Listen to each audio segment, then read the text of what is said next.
মহালয়ের শুরু দেবী পক্ষের সূচনা। রীতি মেনে পিতৃপুরুষদের উদ্দেশ্যে ভোরবেলায় চলে তর্পণ। এবার এক অন্য দৃশ্য ধরা পড়েছে পশ্চিম বর্ধমানের দুর্গাপুরে। মহালয়ার ভোরে দামোদর বক্ষে তর্পণ দুর্গাপুর পশ্চিমের প্রাক্তন তৃণমূল বিধায়ক বিশ্বনাথ পারিয়াল এবং ওই একই কেন্দ্রের বর্তমান বিজেপি বিধায়ক লক্ষণ চন্দ্র ঘুরুইয়ের। রাজনৈতিক ময়দানে একে অপরের প্রতিপক্ষ ঠিকই, কিন্তু মহালয়ায় এক ঘাটে শাসক বিরোধী। দুর্গাপুরের ব্যারেজ সংলগ্ন দামোদরের বিসর্জন ঘাটে তর্পণ করেন তারা। প্রত্যেক বছরই অনেক পুণ্যার্থীদের ভিড় জমে। এবছর আরজিকর কাণ্ডে নির্যাতিতার আত্মার শান্তি কামনা জানিয়েও অনেকে তর্পণ করেছেন বলে জানান এক সেবায়েত।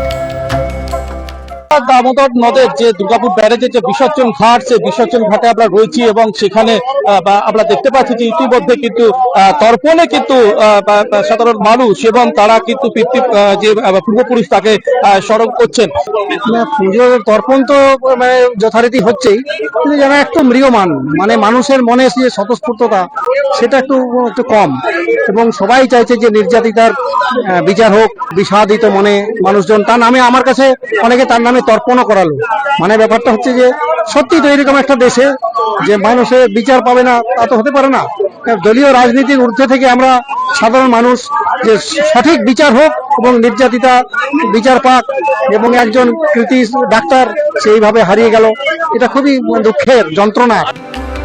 গোটা বিশ্ব থেকে শুরু করে যেসব আত্মীয় পৃথিবীর মায়া ত্যাগ করে চলে গেছেন, তাদের আত্মার শান্তি কামনা করতে প্রত্যেক বছরই তর্পণ করেন বলে জানান দুর্গাপুর পশ্চিমের তৃণমূলের প্রাক্তন বিধায়ক বিশ্বনাথ পারিয়াল।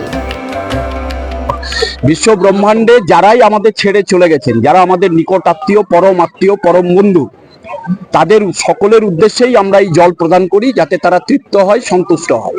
আমরা প্রত্যেক বছর হচ্ছে যে এই দিনটার জন্য অধীর আগ্রহে অপেক্ষা করে থাকি। প্রত্যেক বছরই তর্পণ করেন বলে জানান দুর্গাপুর পশ্চিমের বিজেপি বিধায়ক লক্ষণ চন্দ্র ঘুরুই। চলতি বছরে বিশেষ করে কাদম্বিনীর আত্মার শান্তি কামনা এবং সুবিচারের দাবিতে তর্পণ করেন বলে জানান তিনি। তর্পণের ঘাটে দুস্থদের বস্ত্র বিতরণ করেন বিধায়ক লক্ষণ চন্দ্র ঘুরুই। প্রতি বছর আমরা এই ঘাটে আমাদের কার্যকর্তা মা বাবার জন্য তর্পণ করতে আসি।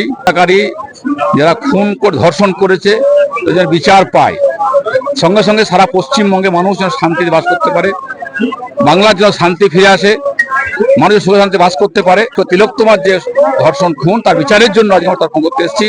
তার শান্তির জন্য প্রার্থনা করতে এসেছি মায়ের কাছে প্রার্থনা করলাম, শাস্তি পায়, বিচার পায়। এই কারণেই বিশেষ করে এই বছরে আসা। দুর্গাপুর থেকে রাজেশ সেনগুপ্তের রিপোর্ট, ক্যালকাটা নিউজ।